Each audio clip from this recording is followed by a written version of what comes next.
आपका भाई मौज़म जारा, वो भी फ़न पहलवानी में उसने कदम रखा, तो क्या वजह थी कि उसने बैकफुट क्यों हुआ वो? अब देखो, मैंने आपको पहले बताया है, वालिद का होना लाजमी होता है। ठीक है, ये मैं मानती हूँ, मेरे वालिद को आई, अबू की वो मेरे अबू जो थे उनको अल्लाह की तरफ से आई, वो उनकी लिखी हुई थी।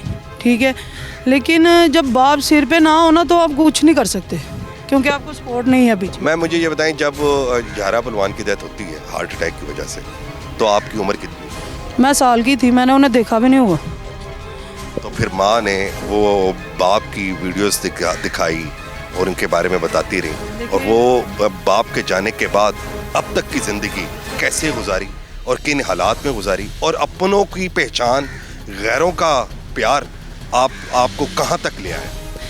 अपनों की पहचान तो बहुत ज़्यादा हो गई हुई है, क्योंकि देखो ना, अब हम दुनिया में इंसान है, किसी भी मुसीबत में पड़ सकता है, किसी भी मसले में आ जाएगा।